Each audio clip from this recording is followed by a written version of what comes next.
មិនគិតចំណេញឬខាតដីការវាស់វែងនឹងបោះបង្គោលព្រំដែនបណ្ដោះអាសន្នគឺដើម្បីកំណត់ខ្សែព្រំដែនដែលត្រឹមត្រូវរវាងកម្ពុជានិងថៃការវាស់វែងនឹងបោះបង្គោលព្រំដែនបណ្ដោះអាសន្នជាមួយថៃមិនមែនដើម្បី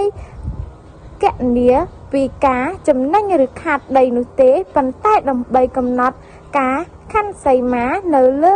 ដីជាក់ស្ដែងនេះគឺជាបញ្ជាក់របស់សម្ដេចធិបតីហ៊ុនម៉ាណែតនាយករដ្ឋមន្ត្រីនៅព្រឹកថ្ងៃទី25ខែវិច្ឆិកានេះ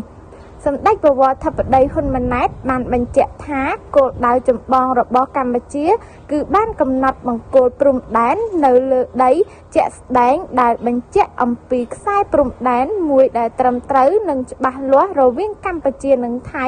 ដោយផ្អែកលើមូលដ្ឋាននៃឯកសារគតិយុត្តដែលបន្សល់ទុកតាំងពីសម័យអាណាព្យាបាលបារាំង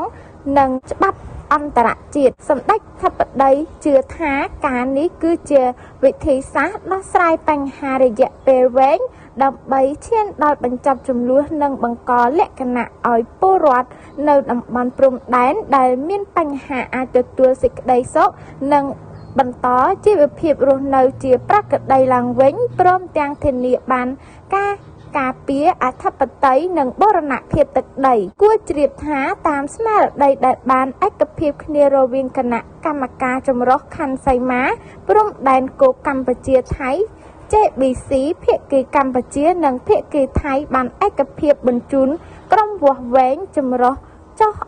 អនុវត្តការងារវាស់វែងនិងបោះបង្គោលព្រំដែនបណ្ដោះអាសន្ននៅតំបន់ខ្សែព្រំដែនចន្លោះបង្គោលព្រំដែនលេខ42ដល់47នៅខេត្តបន្ទាយមានជ័យនិងលេខ52ដល់